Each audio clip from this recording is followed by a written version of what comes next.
Dakini whisper could be both provocative and healing for you. So within a spiritual tradition, even within a Buddhist tradition, a great emphasis on the idea of purification and cultivation.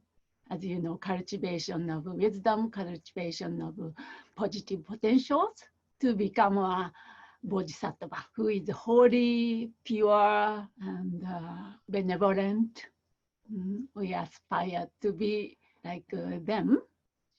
Yeah. But anyway, we cannot unveil the goodness or indwelling perfection or purity without facing the reality of our darkness or shadow.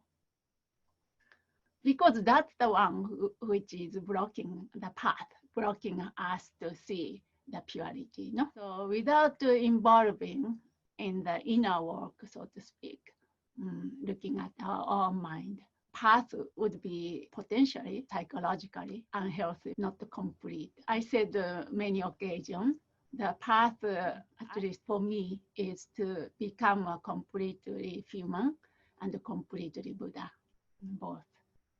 When we try to live up to ideal figure or idea of purity and goodness by controlling our behavior of body, speech, and mind, we are in danger of driving what is unacceptable, difficult within us to dark closet of unconscious. But Jung mentioned the shadow. This called shadow, the accumulation of dark emotional life that is no longer acknowledged, therefore not addressed and transformed. We are all humans. So especially as we begin to embark on this journey, courageous journey of Chu, Dakinis, stuff comes up, no? Our shadow that need to be revealed and transformed. And this required more than control or suppress. I think Dakini's whisper, the encouragement or invitation is to allow ourselves to be more honest, both with ourselves and others about the humanness, with compassion, creating a strong persona of pure goodness does not resolve the inner feeling of this or something wrong with me.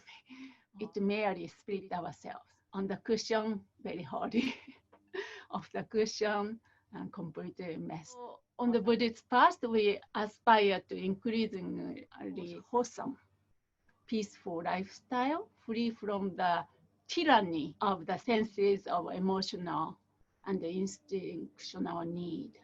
So we recognize that the tyranny is the basis of so much of suffering. Yet there is no easy solution to the dilemma of valuing a wholesome lifestyle while still dealing with this shadow. Then question is, how do we live with the shadow to transform and integrate it? So then that path, can we give a little more space for the shadow to live, or gods and demons to live, become integrated as a part of ourselves? So living with a veneer of goodness, pretense of goodness and the spiritual collectedness that covers deep, shadowy, unresolved psychological issue is not helpful, not healthy, especially in Tantra. Tantra, we are not trying to be a good girl or good boy. Forget about that. We are trying to wake up to who we are. In tantric practice, we are not seeking for repress. We talked about this one, repress or suppress or abandon these powerful aspects of our nature. I think they are very manure of transformation, the stuff of our enlightened potential in tantric practice. Heruka Tantra, one of the mother tantra, main mother tantra, highest yoga tantra traditions, it said in a time of great desire energy, the power of the deity becomes even stronger The deity feeds on the power of our desire and passion and transform its energy into a blissful wisdom. So you can say this desire, strong desire, you can say maybe you may not feel comfortable. But then it is even said that if we lack this energy, there is nothing to transform. There is no basis for transformation. So what's coming up for you?